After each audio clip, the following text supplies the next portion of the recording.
Oi, gente, para você que não conhece, essa é a nossa casa, a nossa sede da Sociedade de Educação Espírita da Bahia. E eu tô aqui para fazer um pedido especial, que vocês já sabem. Vocês que ajudam a manter essa sede, estamos aqui no intervalo de uma das nossas reuniões e eu aproveitei para fazer esse vídeo. Você que já se inscreveu no nosso canal, que conhece o nosso trabalho ou que já frequenta essa casa, nos ajude. A gente precisa da sua doação, da sua colaboração para seguir com esse trabalho. Essa é aqui a nossa casa querida, onde a gente recebe vocês e onde a gente desenvolve o trabalho da Sociedade de Educação Espírita da Bahia. Contamos com vocês e uma boa palestra. E pode ser muito comum para algumas pessoas, né? Mas ao invés de começar com invigilância, eu vou perguntar o que é a vigilância, né? Quando a gente contrata um vigilante para tomar conta da nossa casa, o que é que a gente está querendo com isso? É o quê? Proteger, né? Então, eu vou contratar um segurança, um vigilante, porque eu preciso de proteção. Quando eu estou na invigilância, o que é que eu estou fazendo para comigo? Me desprotegendo, tá? Então, eu vou falar sobre algo que é muito comum, mas que a gente não leva muito em conta. Tem até um ditado que diz que brasileiro só fecha a porta quando é roubado, né? E eu vou mais adiante. As pessoas só buscam uma ajuda da espiritualidade. Quando eu falo de espiritualidade, eu falo de religiosidade. É quando a siripoca pia e a porca torce o rabo. Conhece esse ditado? Então, aí é a hora que a gente lembra de ir na igreja, na casa espírita, num templo evangélico, porque nós estamos acometidos pela dor. E como diz meu querido Haroldo Dutra, a dor nivela. Ricos, pobres, sãos, doentes. E na hora da dor, bateu a porta, abre-se-vos-á. Assim ensinou o Mestre Jesus. Então, nós que temos uma religião, ou que temos uma religiosidade, a gente sempre quer passar para o outro o que é bom para a gente. E a gente sempre quer dizer ao outro, tenha vigilância. Não é assim? Já orou?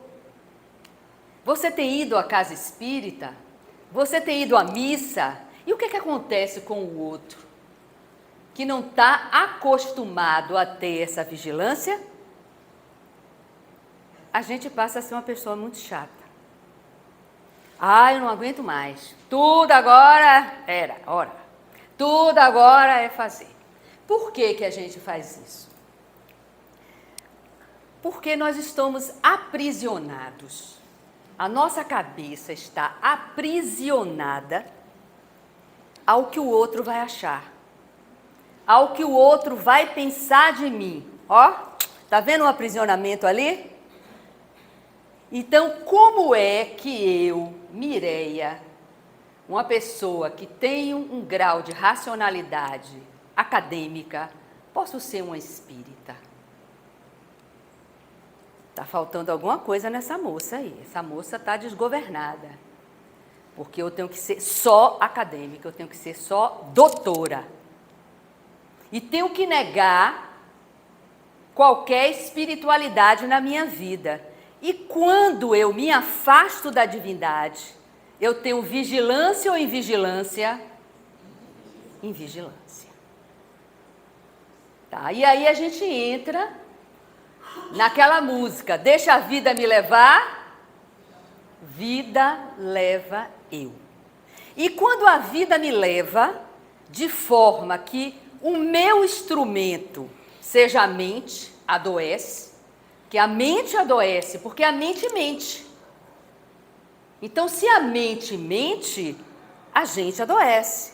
Então, o que é que a mente nos diz sempre? Não, olhe bem, você é médica.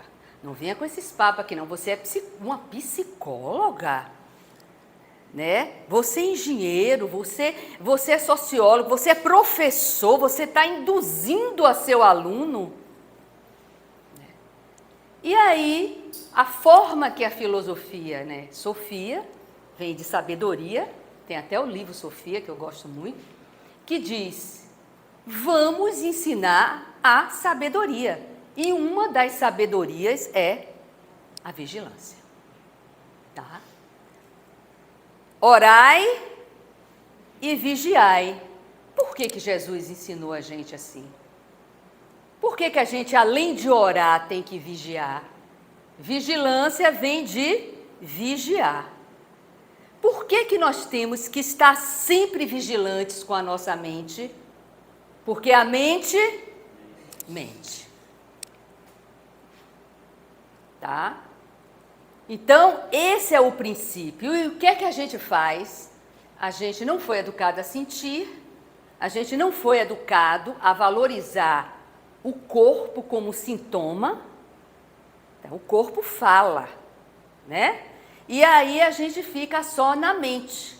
Além de cortar o corpo, a gente deixa o corpo em uma situação todo carbonizado. E ali é um corpo que está buscando o autoconhecimento. Para lidar com as máscaras, para lidar com o sofrimento psíquico, para lidar com a saúde mental, tá? Mas não adianta você ir para um psicólogo sem você trabalhar a sua espiritualidade. Quem diz isso? Organização Mundial da Saúde. Porque na psicologia, a gente tem que tratar o bio, psico, social, espiritual. Então, eu pergunto, você tem religião? A pessoa diz, eu tenho sim, tá ótimo. Por que o interesse? É como diz a psiquiatra Ana Beatriz, ninguém consegue ter harmonia na vida se não tiver espiritualidade. Uma psiquiatra fala, famosíssima, que tem 12 livros escritos. Então, o que é que a gente faz? A gente descuida do corpo, além de não cuidar dele materialmente. A gente só quer fazer regime, ser fitness para ficar bonita, gostosinha, se bronzear, mas a gente não cuida do corpo. Por quê? Porque a gente não cuida da mente. Então, a gente precisa cuidar dos dois. Tá? Então, essa é uma proposta que a doutrina espírita nos traz desde Jesus. Jesus, ele se afastava da multidão para meditar. Naquele momento, ele precisava de quê? Entrar em contato com a divindade. Então, entrar em contato com a divindade era justamente isso. Se aproximar da divindade, né? Mas antes da gente conversar sobre alguns valores, algumas invigilâncias, eu gostaria de trazer também a concepção espírita do ser humano. Como é que o espírita fala e vê o ser humano? Corpo, perispírito e espírito. Ao desencarnar, morre o corpo, não o espírito, mas o perispírito continua junto com o espírito. E nele estão registrados, né, toda a nossa história nas diversas vidas que nós tivemos. Então, quando eu digo a você que tem que cuidar do corpo e do espírito, eu estou dizendo o que a você? Veja como você pensa, sente e age. Lhe faz sofrer? Reflita. Quem não reflete, repete. Repete o quê? Tudo das outras vidas que nos fizeram retornar para que a gente aprendesse mais uma forma de melhorarmos como espírito. porque a finalidade da encarnação é a evolução. Mireia, como é que você vê assim tanta ansiedade, tanta depressão, tanta síndrome do pânico? O que é que está acontecendo? O que está acontecendo é que a gente não se considera espírito. Então a gente vai para o psiquiatra, se enche de remédio, mas a gente não vai para a causa do problema. Então o ansioso, ele quer controlar o futuro. O depressivo, ele só vive do passado. E a gente precisa aprender a viver o aqui e agora, tá? Então, além dessa concepção espírita, é importante que vocês entendam um pouquinho sobre os elementos do universo, para nós espíritas, né? Então, o espírito, que é o ser inteligente, o corpo físico, que é a nossa organização, né?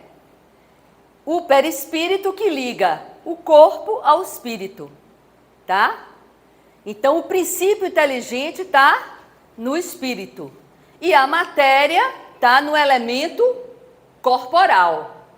E o fluido universal é que liga o espírito à matéria, que as pessoas começaram a chamar de energia. Ah, energia cósmica. Ah, eu entrei aqui, senti uma energia horrível. Ah, não, são fluidos. Porque nós tramitamos por esses fluidos. Não existe céu. Ah, vai para o céu. Não. Vai para o inferno. Não. Nós estamos imersos em fluidos. O inferno somos nós que criamos. O céu somos nós que criamos também. Então, esses pensamentos automáticos de negativismo, de medo, de ansiedade, de tristeza, que tipo de fluido nós começamos a criar no perispírito? Fluidos deletérios. Uma pessoa que ora, ela melhora a qualidade fluídica dela, porque o que está ao redor do nosso perispírito são fluidos. Por isso que muitos de vocês chegam num lugar e não se sente bem. Não se sente bem porque, provavelmente, não que você seja melhor do que as pessoas que estejam ali, mas é porque você tem um comportamento diferente das pessoas que estão ali. Tá? Tá dando para entender? Alguma dúvida? Para a pessoa que não entende de espiritismo, tá dando para entender? Bem, existe, tá, na matéria alimentar, no fluido universal, modificações fluídicas, né, fluídicas. Nós temos a matéria densa e a matéria sutil. A matéria sutil você não vê. A matéria densa é essa cadeira. Eu vejo e pego. Meu corpo, eu vejo e pego. O ar, o vento, eu não vejo nem pego, mas eu sinto. Então, quando uma pessoa diz, como é que eu sinto Deus? Como você sente o vento? Você não vê, não pega, mas você sente. Ok? Então, nessa densidade aqui, entre o fluido denso, matéria densa, cadeira, para a matéria sutil, há uma flutuação. Então, nós temos muito mais fluidos densos do que fluidos sutis. Porque nós temos um corpo que adoece, que apodrece. Mas quando a gente melhora em termos de oração, de comportamento, de valores, nós vamos trabalhando esses fluidos. Por isso que os espíritas não acreditam em milagres. Porque Jesus Cristo, ele manipulava os fluidos de uma forma fantástica. Quando ele multiplicou os pães, quando ele multiplicou os peixes, ele fez de forma fluídica. Tá? Quando ele curava, como ele curava, ele não olhava a pessoa, corpo, ele olhava espírito. Então ele via os comprometimentos paligenésicos daquele espírito. Então ele sabia a causa da doença. Por isso que muitos dos espíritos curados por Jesus voltaram a adoecer. Ok? Dá para entender isso? O perispírito é um corpo fluídico que serve de liame entre o corpo e o espírito. Tá? É uma condensação do fluido universal. E ele é constituído também dos fluidos do ambiente. Por isso que a gente se sente bem e se sente mal. Tá? E a natureza do perispírito depende do grau de adiantamento moral da pessoa. Se Jesus entrasse aqui, quem se sentiria mal? Jesus ou a gente? Hein? A gente. Porque ele teria uma qualidade fluídica tão alta que a gente provavelmente iria desmaiar, ter uma convulsão, alguma coisa. Porque nós não estamos acostumados com essa elevação espiritual. Eu me lembro, quando eu tinha assim uns 27 anos, que Carlos de Brito, em Baçaí, estava aqui, né, com Carlos Bernardo Loureiro, e o Carlos de Brito, a esposa dele, era médium de efeitos físicos, então psicografou uma mensagem de Eulino Amorim. E aí Bernardo dizia, poxa, que maravilha, de Eulino Amorim. Eu comecei a passar mal. Eu disse, Bernardo, eu estou com um obsessor do meu lado. E Bernardo, que obsessor? Você é maluca de estar com obsessor? Tá aqui. Eu disse, não, eu estou mal, eu vou desmaiar. Aí fui desfalecendo, minha voz foi mudando e eu incorporei de Eulino Amorim. Depois eu fiquei sem energia nenhuma. Eu não conseguia nem andar direito, nem dirigir. Por quê? Não estou acostumada com isso. Tá? Os médios videntes veem os espíritos, mas os espíritos não chegam para quem é. Olha, eu vim aqui te dar um abraço. É assim que Natanael faz com você, Lídice? Não, porque se der, ela morre. Se irmã Ana disse, não, vem cá, minha filha, eu vou ter um treco. Tá? Então, esse é o princípio da construção da humildade. É quando a gente se considera não inferior, mas ainda na incapacidade de ter fluidos de qualidade. Tá? E aí a gente diz, não, realmente temos que... Mas a vida é feita de decisões. Que caminho eu devo seguir? Quando eu sei que eu sou espírito, quando eu sei que eu controlo todas as minhas questões fluídicas, que eu sou responsável pela minha evolução, né? Que decisão eu tenho que tomar? Então, tem uma história muito interessante que eu trago, que está nos livros espíritas que eu leio, de um menino que ele largou a família aos 15 anos, porque o pai era alcoolista, e ele foi para a rua. Mas ele não se adaptou ao mundo da rua, porque tinha tido uma boa educação, e ele foi no lixo e achou um rádio, né? E esse rádio precisava colar algumas peças, e ele precisava de cola. Então ele entra no supermercado e vê a cola. E qual era a decisão dele? Roubo a cola para colar meu rádio, ou eu não roubo a cola e peço a cola? E ele levou muito tempo para decidir isso. Tá? E quando ele decidiu, foi não roubar a cola. Quando ele saiu do supermercado, o guarda foi lá e prendeu ele. Você roubou a cola. A sorte dele é que ele não tinha deixado a cola no lugar onde estavam as colas. E ele disse, eu deixei aqui. Aí o guarda disse, você está proibido de entrar nesse supermercado a partir de agora. E ali ele decidiu ser um homem de bem. Então ele começou a trabalhar em tudo, em obra, e hoje é taxista, e quem me contou essa história foi um taxista que eu peguei. Tá?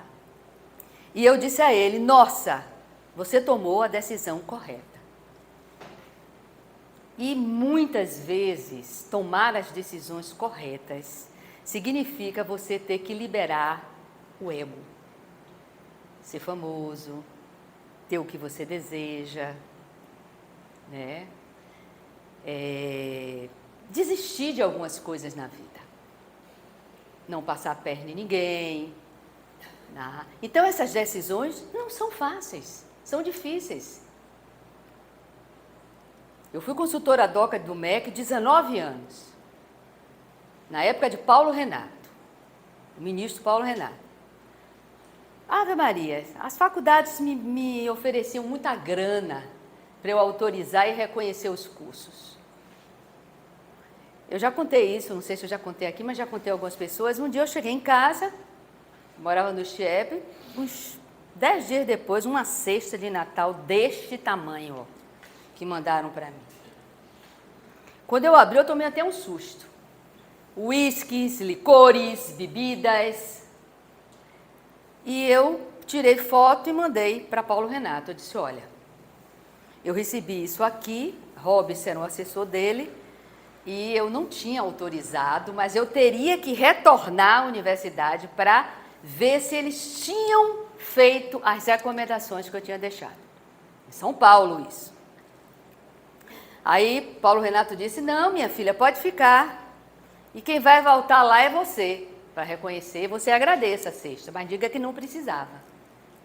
Né? Como é bom a gente ter um chefe que tem valores, né? Foi uma grande perda, Paulo Renato. E o que foi que o mantenedor mandou para Paulo Renato e para Robson? Olha, pode mandar reconhecer, mas eu não quero a doutora Mireia. Né? Ah, tá bom. Quem apareceu? Eu. Né? Então, essas decisões, e eu fui correta, não persegui nada. Né? Eles só que tentaram me enrolar com biblioteca, que eu peguei no flagrante. Eles encheram a biblioteca com todos os livros. E na hora que eu saí para almoçar, eu vi retirando os livros da biblioteca. Né? E eu disse, olha, se o senhor não comprar o livro e me mostrar a nota fiscal, eu não vou reconhecer o curso do senhor. Então, ser honesto passou a ser algo muito ruim. Mas a gente tem que decidir se a gente quer ou não quer. Tá? E o que é uma pessoa difícil? Eu fui uma pessoa muito difícil para esse mantenedor. Insuportável. Fiz questão até de que comprar livro, mostrar a nota fiscal. Eu sou espírita há 47 anos. Então, eu venho com uma pergunta. Você é uma pessoa difícil, vocês aqui? Vocês são pessoas difíceis? Ou vocês se acham o alecrim dourado que acordou no campo e foi semeado? Vocês são difíceis? Ou vocês são um docinho? Vocês são um docinho? Então tá, eu sou uma pessoa difícil para quem convive comigo há 47 anos? Pode falar. Sou? Não, isso é por puxar saquismo. Sou. Eu sou uma pessoa difícil porque eu não aceito qualquer negócio. Então, no momento em que eu frustro o outro, eu sou uma pessoa difícil. Agora, quando você quer agradar todo mundo, aí você é uma pessoa querida. Né? Então, nós precisamos saber o porquê que nos tornamos uma pessoa difícil. Eu não estou falando de agressividade, eu não estou falando de você ser mal educado, eu não estou, não. Estou falando de pessoas que são tranquilas, doces. Eu até postei hoje no Instagram, quem me segue, dizendo assim, existe duas formas de você saber que é amado. Quando você é útil, você está apenas sendo útil à pessoa. Mas quando você é amado, a pessoa faz questão de ficar com você, mesmo você não tendo utilidade. Né? E isso daí são coisas que a gente precisa pensar. E a gente precisa entender que a doutrina espírita não são para as pessoas sadias, as doutrinas espíritas são para os doentes.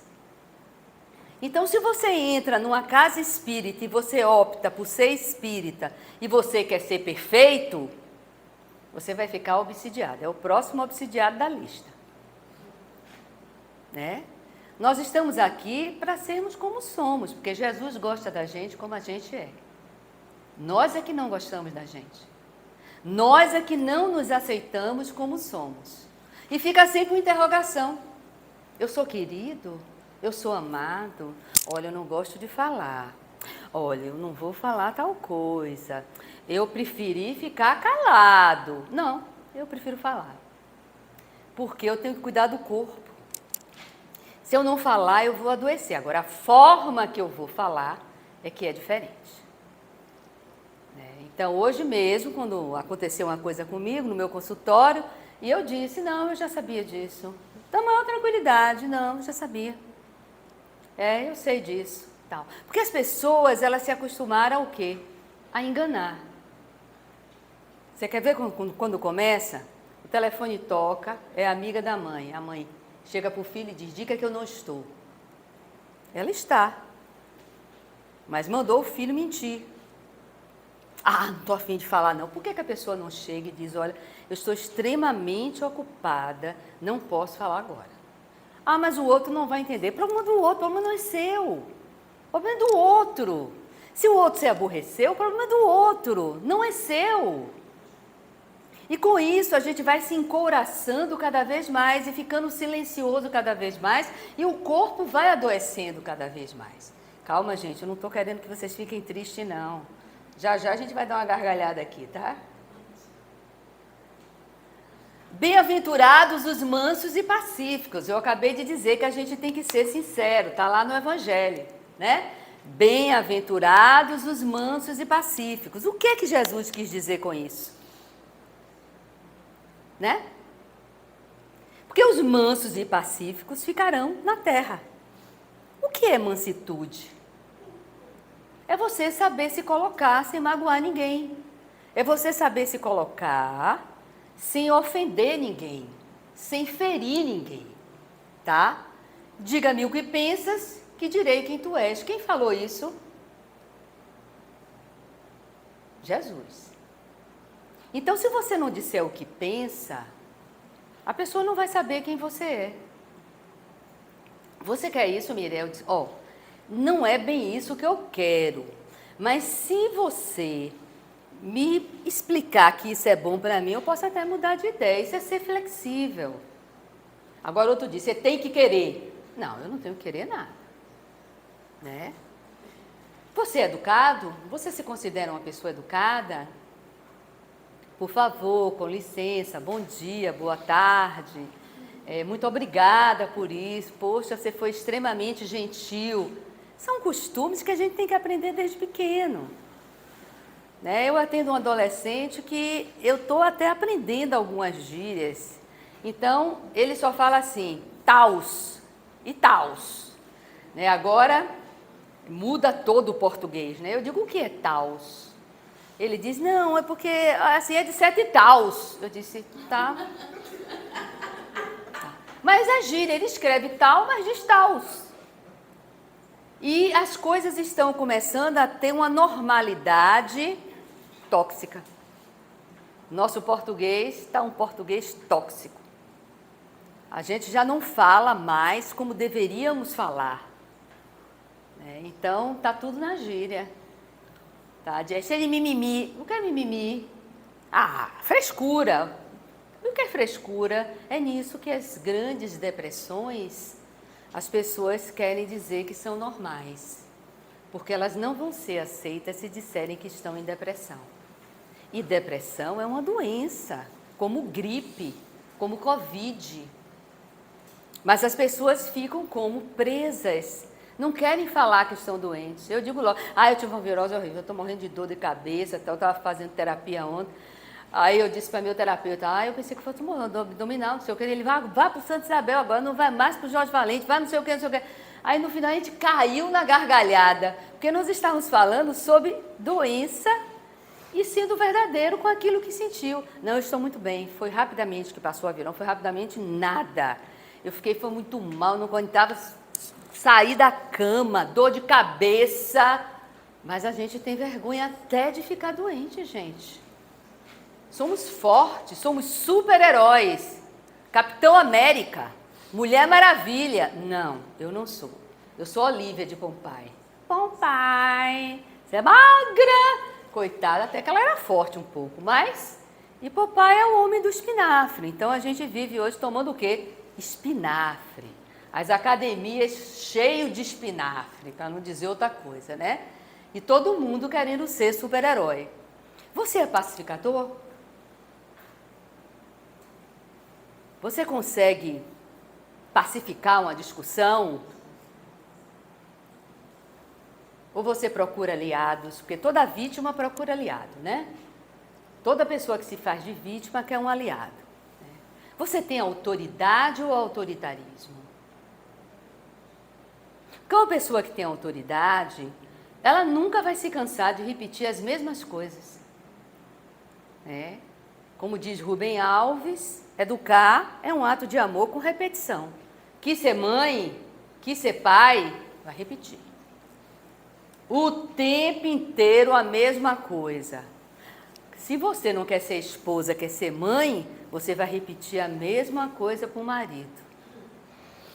Se o marido não quer ser marido, quer ser pai, vai repetir a mesma coisa para a esposa. E aí o casamento acaba.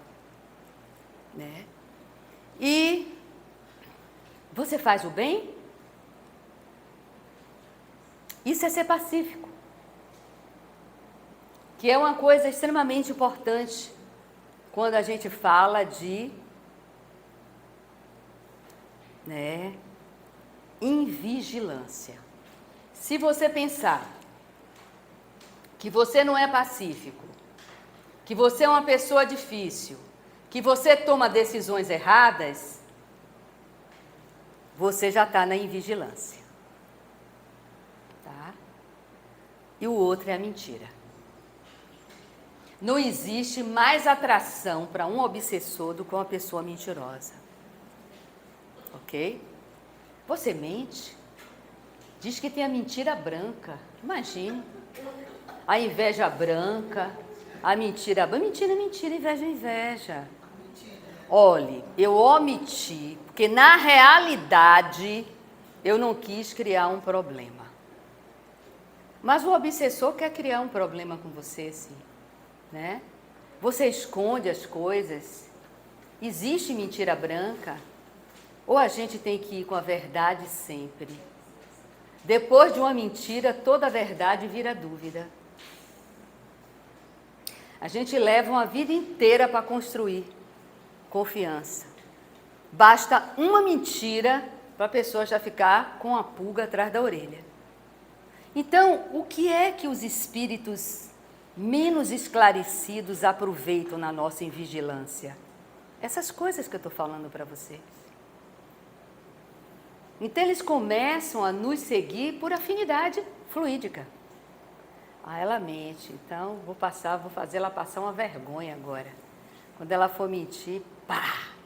Aí você fica todo sem entender, a pessoa vai e lhe envergonha, né? Direitos e deveres. Outra coisa que o obsessor adora é quando a gente não tem responsabilidade. Quando a gente só quer ter direitos e não quer ter deveres, né? Nem tudo que é lícito me convém. Eu já disse, eu não aceito qualquer negócio. Pode ser uma coisa muito normal. Mas, Mireia, você não aceita porque você é perfeita? Eu não aceito porque eu quero chegar no mundo espiritual diferente do que eu fui. Porque eu acredito na vida após a morte.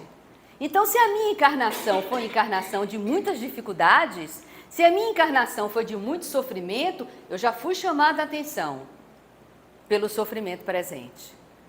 Então, eu faço para ter uma vida melhor, tá? Todos querem mudar o mundo, mas ninguém quer mudar a si mesmo, assim diz Tolstói. Nós somos os eternos reformadores das morais alheias. A gente critica uma mulher que já tem idade de biquíni, mas a gente não vê como é que está a nossa situação corporal para usar um. Né? A gente, que isso é etarismo, né? A gente diz que o outro está velho, acabado, mas a gente não se olha direito no espelho, não é? Então nós somos como diz Mário Sérgio Cortella e Karnal, aponte um dedo, tem 3 para você, até 4, ó. Tá? Então nós vivemos muito no... Até nossos filhos só vão dar o que tem. Ah, mas eu eduquei que eles fossem dessa forma. A gente só educa até os 7 anos. Depois é reforçamento, positivo ou negativo, como diz Skinner, né? Então, nós às vezes esquecemos que são os nossos deveres que nos fazem crescer. O dever de mãe, o dever de pai, o dever de espírita, o dever de católico, o dever de médico, o dever de advogado, né? São esses deveres que nos fazem crescer. Porque a semeadura é livre, mas você não vai plantar fezes e vai colher rosas vermelhas, vai? Não. Então a gente precisa saber que a gente está colhendo nessa vida o que a gente plantou em outra. Então não adianta se queixar. Porque o queixoso é o revoltado. E o revoltado, coitado, a gente tem que orar por ele. Né? E você tem coragem para mudar? Você tem coragem para agir pelo coração? Ou você se esconde atrás de uma racionalidade? O maior corajoso é aquele que tem coragem de mudar a si mesmo. Está lá, Evangelho segundo o Espiritismo. Então, ao invés de eu mudar o outro, eu tenho que mudar a mim.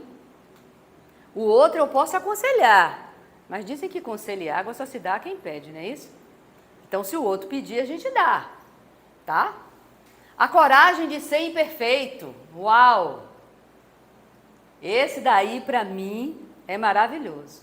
Às vezes você vai dizer uma coisa a uma a pessoa dá 300 milhões de justificativas para não aceitar aquele lugar que colocaram.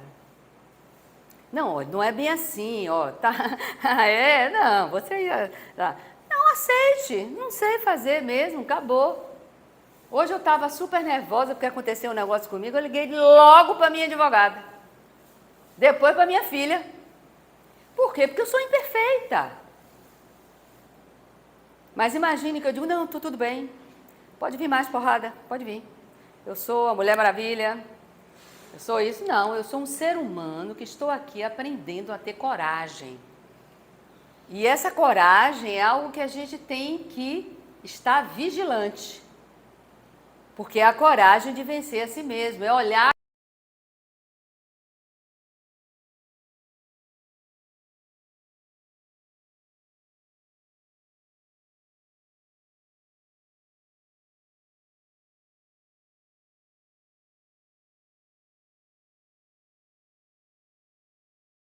com o coração. Só se vê bem com o coração. Né? Então, se eu sei que o amigo que eu adoro, Marquinhos, ele é um amigo querido, mas ele não é perfeito. Como ele sabe que eu não sou perfeita. É você, querido. Você é perfeita? Né? Bem, acabou. Acabou. Não foi rápido hoje, não foi? Não foi 300 slides. Perguntas agora. Vamos, eu estou deixando para pergunta. A gente tem 15 minutos para pergunta.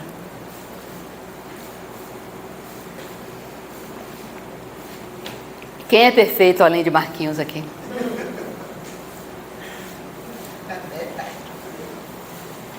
O que é que vocês gostariam de perguntar? É difícil ser espírita? É? Por quê? Porque é uma vigilância contínua, né? Oi? O difícil não é ser espírita. O difícil é você chegar lá. Quando você chegar lá, fica tudo mais fácil. Agora, para chegar lá em algum lugar, é que é difícil. É como você está subindo a montanha, o caminho é íngreme, é ruim, mas quando você chegar lá, você está bem, ar puro, você vê tudo, mas é difícil. Estar lá não é. Tão simples. É o estar atento que nós não estamos acostumados, né? Porque a gente ainda está nesse estado de sonolência também. João, para ficar acordado, atento às coisas que a gente fala, que a gente pensa, que a gente ainda não criou esse hábito. Então, por isso que a gente se distrai, né, com as coisas. E saber tomar decisão, né? Então, outro dia eu ouvi de uma pessoa dizendo assim, nossa, você é uma mulher bonita, você é inteligente, vai acabar sozinha. Eu disse, desde quando isso daí é algo ruim? Né? A gente nasceu só, vai morrer só. Você não chegou aqui, só se foi um gêmeo, né? Mas mesmo assim tem horário diferente de nascer, né? Aí eu tive a curiosidade, né? Por que eu vou acabar sozinha? Porque você é muito difícil. Eu disse, então é porque eu não estou cedendo a algumas coisas, eu estou estabelecendo limites, né? Ah, mas isso é muito chato. Porque isso é fácil, não é? Ah, interessante, não é? Pois é, né? Oi. Esse processo de vigilância, quando é que a gente pode identificar uma autossabotagem? Você bota, eu vou fazer isso, e você no meio do caminho você desanda por algum motivo. A gente conversou até quarta-feira no Evangelho, uma coisa bem legal, né? Eu acho interessante os evangélicos dizendo, eu fui tocado por Jesus. Já ouviram isso, né? No Espiritismo é quando você internaliza os conceitos cristãos. É que você não vê o outro mais como uma pessoa indiferente a você. Você vê o outro como seu irmão. Você vê o outro como se nessa vida você não veio na consanguinidade, você pode vir na próxima, até como filho, né? E quando você fala de vigilância, é como se você tivesse assim automaticamente uma ligação com a divindade, que são as leis de Deus que estão em nossas consciências. Então eu sei que é amor, justiça e caridade. Então se eu fujo do amor, da justiça e da caridade, que é perdão das ofensas, né? E a questão de você, da empatia, a questão de você acolher, eu já estou me distanciando disso. Ah, então eu tenho que largar tudo e ser Madre Teresa de Calcutá? Não necessariamente. Você só vai sentir um pouco de estranheza, porque quando você começa a estabelecer limites, muitas pessoas deixam de andar com você. Então, uma pessoa que bebia deixou de beber. Ah, mas é proibido beber na doutrina espírita? Olhe, se você toma socialmente, eu tenho um paciente que eu adoro. Quando ele me você bebe, eu socialmente não bebe nada. Né? Ele brinca muito comigo nisso. Se você toma um drink, não tem problema. Agora você vai para um lugar para tomar um engradado de cerveja e acha isso bonito. Você não está sozinho. Você quando ouve a bebida, cerveja é coisa do diabo. Não é do diabo não, é minha. Do diabo. É que a gente fica trocando brincadeiras no Instagram. Mas eu vou julgar uma pessoa que toma um engradado de cerveja? Eu não tenho nada a ver com isso, gente. É isso que a gente tem que entender. Eu não tenho nada a ver com o que o outro faz.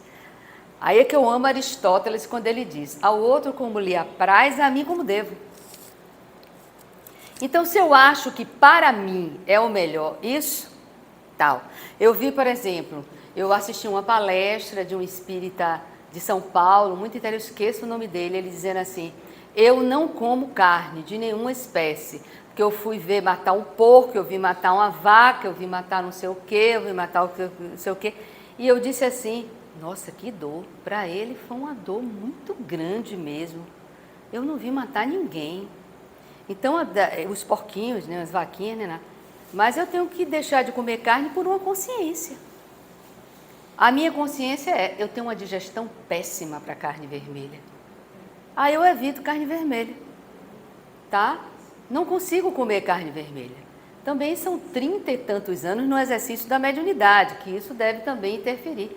Eu não como carne vermelha. Aí a briga lá em casa é, você vai ter um problema seríssimo de saúde. Então, eu estou comendo aqui um monte de salada, estou comendo aqui salada com repolho, estou comendo aqui um ovo frito, estou comendo, mas não vou morrer. Aí minha mãe faz, vai, você vai morrer. Aí você vê o pato dela desse tamanho. Né? E ela fica dizendo que eu vou morrer. Eu digo, não fique dizendo não, que você está fazendo um mantra, né, para que eu morra. Ainda não chegou a minha hora. Aí, agora que eu estou ensinando ela a doutrina espírita, né, aí ela está assim, eu oro com ela todos os dias, explico a ela sobre reencarnação, explico para ela sobre essas coisas. Todas que eu falei para vocês hoje, ela fica assim olhando para mim. Pois é, quem tem mais pergunta? Vocês são invigilantes? Todo mundo, né? Eu tenho uma dúvida. Diga. Se a origem de tudo está numa certa pureza, em perfeição divina, nossa vigilância é para combater nossas imperfeições e nos aproximar desse ideal, dessa perfeição que no momento é inalcançável e talvez não seja alcançável para a gente, ou é uma vigilância em relação a permitirmos essa autossabotagem, né? Como se criássemos obstáculos a algo que, se não fosse a nossa resistência, talvez fosse mais simples para a gente se aproximar. Não sei se deu para entender. Excelente pergunta. Nós fomos criados simples e ignorantes. Deus cria incessantemente espíritos, né? Mas nós temos um livre-arbítrio. Então a gente faz as nossas escolhas. Por isso que o menino que decidiu não roubar a cola é uma questão moral. Ele poderia ter roubado a cola, né? Mas quando você fala assim da divindade, falar da divindade é falar de evolução. O sofrimento é diretamente proporcional a seu grau de evolução. Então, a pessoa que opta por ter uma vida melhor e sofrer menos, então ela opta para que ela mude. Agora, a mudança é proporcional a cada um. Não existe uma regra. Ah, porque tem aqui, no Evangelho segundo o Espiritismo, item 1, item 2. Não, isso não existe. Isso não existe. A doutrina espírita está proibido proibir. Porque você já tem registrado em sua consciência as leis de Deus, né? Você já tem o Pentateuco, que lhe dá o norte do esclarecimento das questões fluídicas que eu expliquei aqui, da ponderabilidade, da imponderabilidade. E nós vivemos sempre em desvantagem quando estamos encarnados. Por quê? Porque os espíritos desencarnados que estão imersos aqui ao nosso redor, eles sabem o que a gente pensa e sente. Você pensa que eu não estou irritando alguns falando? Irritando muitos. Porque eles querem a invigilância. Porque muitos desencarnam com o fluido ainda necessitando desse fluido, do nosso corpo, desse material. Então, quando a pessoa bebe muito, eles estão ali bebendo com a pessoa. Fluidicamente, eles estão captando aquilo. Sexo exagerado, eles também estão captando isso. Comida exagerada, eles também estão captando isso. Né? Então, a gente não vê. A gente não acredita nisso, né? Mas, quando eu conversei com esse taxista, na época ele me levou para minha cachorrinha e a gente ficou conversando sobre isso. E eu disse a ele, olha, mérito exclusivamente seu. Ele disse que foi muito importante o guarda ter pegado ele pelo braço e ele ter mostrado ao guarda que ele não roubou a cola. Mas para outra pessoa isso não ia valer nada. Porque nós não sabemos o nível de evolução das pessoas que estão aqui, a gente não sabe. Entendeu? A vigilância dá uma liberdade maior de escolha, né? Porque a gente vai muito não é só pelo espírito desencarnado, é pela nossa cultura, nossa educação, coisas que a gente viveu em outras vidas, muitas e muitas vezes. Então, a doutrina espírita pede para você se questionar, para você dizer, mas por que eu quero beber? É porque eu gosto ou porque eu fui acostumada na minha família, se divertir é sinônimo de comer muito e beber muito. Então, você pode questionar, eu me adapto a isso? É bom para mim isso? Isso realmente é a diversão que eu procuro? Ou eu faço só para eu agradar a minha família, ter amigos, ter pessoas próximas? Eu vou beber muito e comer muito, mesmo que eu não goste, porque senão eu não vou ser aceito. Então isso é uma prisão, né? Então acho que a doutrina espírita, ela procura, não é só um moralismo, ela procura questionar e fazer você buscar o que é melhor para você, uma liberdade, a verdadeira liberdade. Quer dizer, eu quero comer livremente, beber livremente, e acha que isso é liberdade. Mas as consequências são muito deletérias para o nosso corpo, né? Para a nossa mente. A gente fica ali repetindo coisas do passado, repetindo coisas da família, da sociedade, e vai chegar um momento, está chegando um momento de uma doença grave, que é social, né? Que as pessoas estão vazias. Já chegou. Né? Estão em depressão, vazio existencial, aí chega uma doença, não pode comer, não pode beber, a vida acabou. Mas você é só isso? Você é só comida? Você é só bebida? Eu estou com um paciente de 15 anos com a doença genética seríssima. E ele não pode praticar esporte. Jogava bola, jogava basquete, proibido total. E hoje foi ótima a nossa sessão terapêutica, que ele fica dizendo à mãe o tempo inteiro que me detesta. Aí eu disse à mãe dele, é bom, ele tá na autossabotagem e tal. Aí hoje, quando ele falou, eu disse, eu acho que ele está precisando de uma namorada. Eu disse, pois é, eu tenho um paciente de 82 que agora está namorando, está tão feliz, esqueceu a artrite reumatoide dele. Aí ele, pronto, se empolgou. Porque eu tive uma paquera, porque eu beijei, porque não sei o quê, 50 minutos passou rápido. E eu disse, você reparou que você não se queixou da dor nas pernas? Às vezes, o tempo que a gente gasta focado em alguma coisa é o que nos adoece. Né? E no final ele, sábado eu vou de novo, tá? Desculpe aí, atrasei 15 minutos, mas eu chego meio-dia no próximo sábado. Excelente. Então eu fui intuída para puxar o assunto para um outro lugar. Agora, se ele vai dizer que me detesta de novo, a mãe dele é muito amiga da minha filha e está se formando em psicologia também.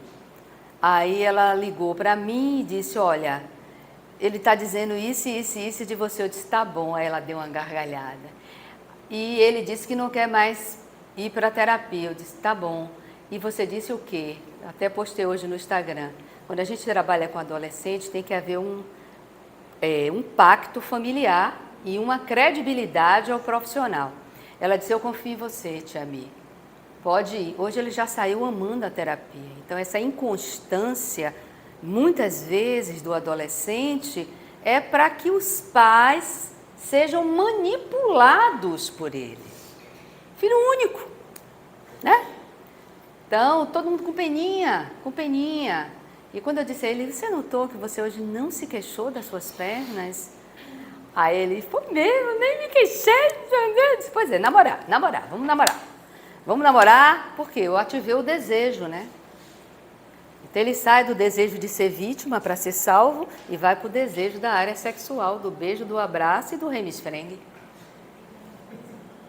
Né? Então, você tem que manipular isso numa sessão terapêutica. Senão é queixa toda a sessão. Pois é, gente. Oi. Diga. Quando o adolescente mesmo já tendo feito, quando ele se recusa a ir para a terapia. Bem, eu não sei o que é que... Não é novidade para ele. E começa a dar sinais que precisa retornar. A mãe, Sim. eu sei que não é espírita, mas a mãe, ela pode dar aquela cobrada, tipo assim, não tem conversinha, você vai. Olhe, tem que convencer a ele do processo de adoecimento. Foi o que eu pedi a uma pessoa de Recife, né? Que dissesse assim para a pessoa: olha, eu vejo a sua necessidade de ir para a terapia por causa disso e disso. Você sabe resolver isso sozinho? Você sabe cuidar disso? Porque, é como ela falou, a crença de psicólogo e psiquiatra se tornou uma coisa tão deletéria na sociedade que você ir para um psicólogo é porque você não se resolve. E esses adolescentes estão muito nessa onda aí, de super-herói, né? Mas por isso que eu gosto do BTS, por isso que eu sou K-pop. Porque quando o Suga fala de todo o processo de depressão que ele teve e a necessidade que as pessoas, nas músicas dele, são lindas as músicas dele, ele está dizendo ao adolescente que ele se cuide. Não tenho nada contra a Anitta, não tenho nada contra as danças, mas eu gosto da significação disso, que dá a ressignificação.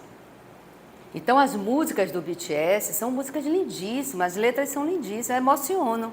Eu tenho aqui duas K-pop também que pode falar a mesma coisa, que é Márcia e Sônia, né? Elas me mandam as letras e tal, e a gente se encanta com isso, porque vê que é um país militar, é um país que força a todos os adolescentes servirem ao militar. É um país preconceituoso, que a homoafetividade é tratada como doença mental, tá? Que qualquer transexualidade é tratada como doença mental, mas até como uma forma de vencer a depressão, ele usou a arte, né?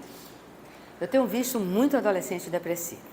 Só uma dica para vocês: o primeiro sinal de depressão em qualquer pessoa não é só o isolamento, é sono, ficar na cama.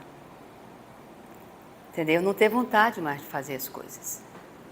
É como se você perdesse a esperança. Aí vem a irritabilidade, porque, digamos, uma pessoa que trabalha, tal, tem que trabalhar. Então, aí começa a ficar irritada, começa a não ter paciência com nada e geralmente não sonha. Depressivo não sonha. Não sonha. Quem tem depressão não sonha. Então eu pergunto logo a meus adolescentes: você tem sonhado? Ele: eu sonhei. Aí eu já sei que me conte tudo. Sempre eu estou perguntando: você está sonhando? Como são seus sonhos? Tal. Porque depressão não sonha. Geralmente o bipolar só sonha com sexo. Por isso que às vezes eles despirocam. Sai só para transar. Entendeu? E o borderline sonha sempre sendo abandonado. Tem pesadelos terríveis, mas quando está em depressão, não sonha. Pois é, beijos, né? Foi muito bom, não sou Xuxa, mas foi bom estar aqui com vocês, conversar com vocês. E as invigilâncias tá na responsabilidade de cada um, né? Então, vamos cuidar da nossa vida, ao invés de ficar querendo cuidar da vida do outro. Deixa o outro, né? O outro, ele tem que ter a responsabilidade de cuidar dele mesmo.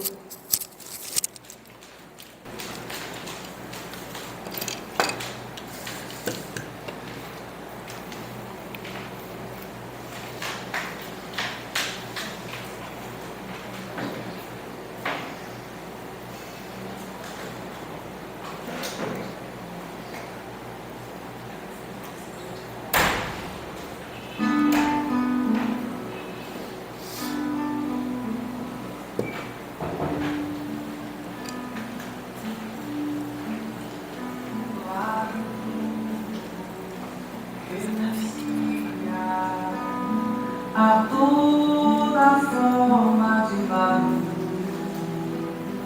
um instante do teu dia, pra sentir teu próprio.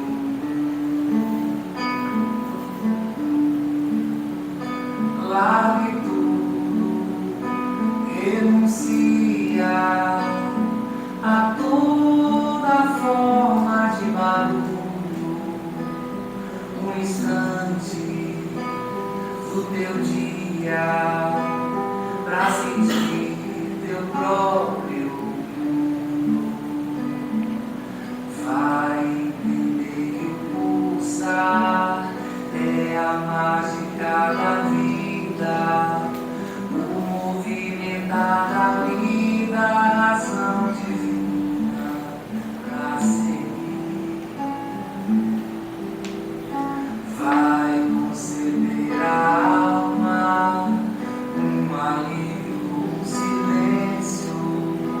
Vai aproveitar o tempo, atento às sutilezas do sentir. Verás que é mesmo engano tentar ser humano sem amar. Verás que a escolha certa é a consciência reta. Vai falar com Deus, acender-se a paz, permitir o amor. Os médiuns, por favor. Que é tudo, vai falar com Deus, acender-se a paz, permitir o amor, que é tudo, que é tudo.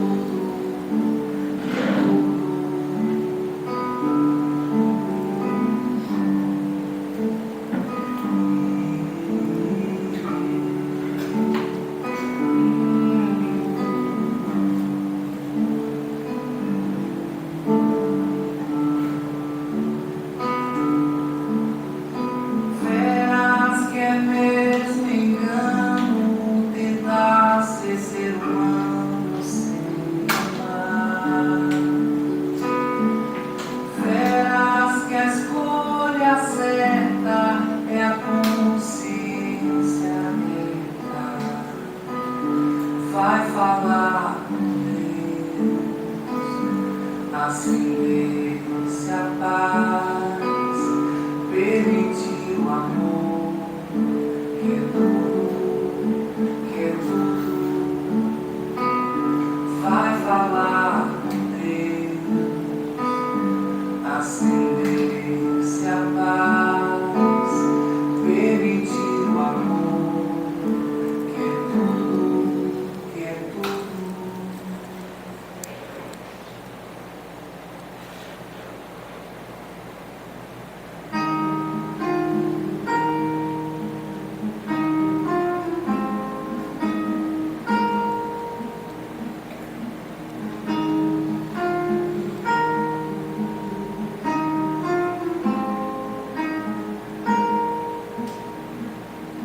Diante do céu,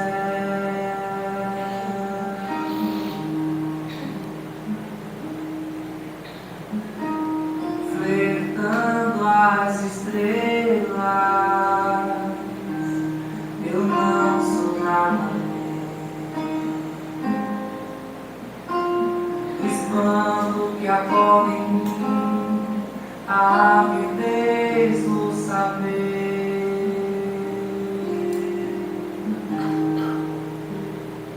Bem perto do rio,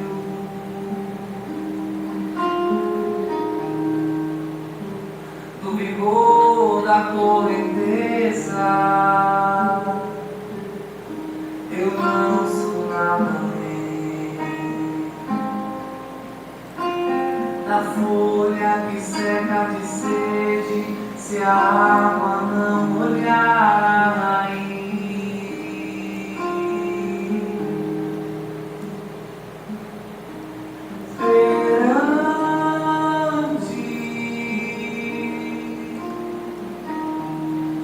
O oceano, a bordo do mar, eu não sou nada. No olhar que alcança o horizonte e não sabe explicar a imensidão.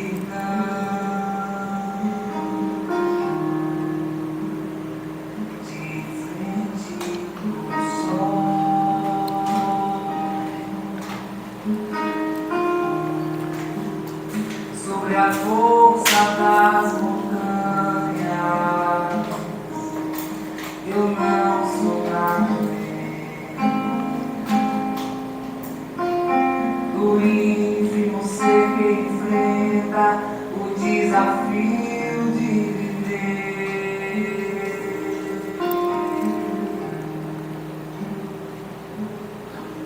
Sou a pluma que busca no ar o equilíbrio, sabendo que corre perigo do vento mais forte. Os médiuns podem sentar. Vocês façam uma oração.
Vamos agora agradecer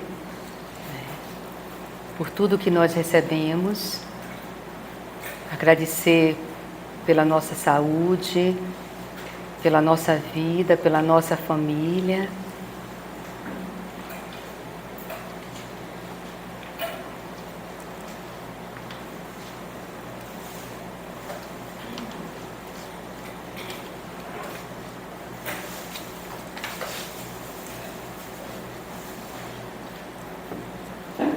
E vamos fazer a oração que Jesus nos ensinou. Pai nosso que estás nos céus, santificado seja o vosso nome, venha a nós ao vosso reino, seja feita a vossa vontade, assim na terra como nos céus. O pão nosso de cada dia nos dai hoje, perdoai as nossas ofensas, assim como nós perdoamos a quem nos tem ofendido, e não nos deixeis cair em tentações, mas livrai-nos, Senhor, de todo o mal, que assim seja. Eu dou como encerrada a doutrinária de hoje, que vocês retornem aos lares em clima de muita paz, e que todo sábado estaremos esperando vocês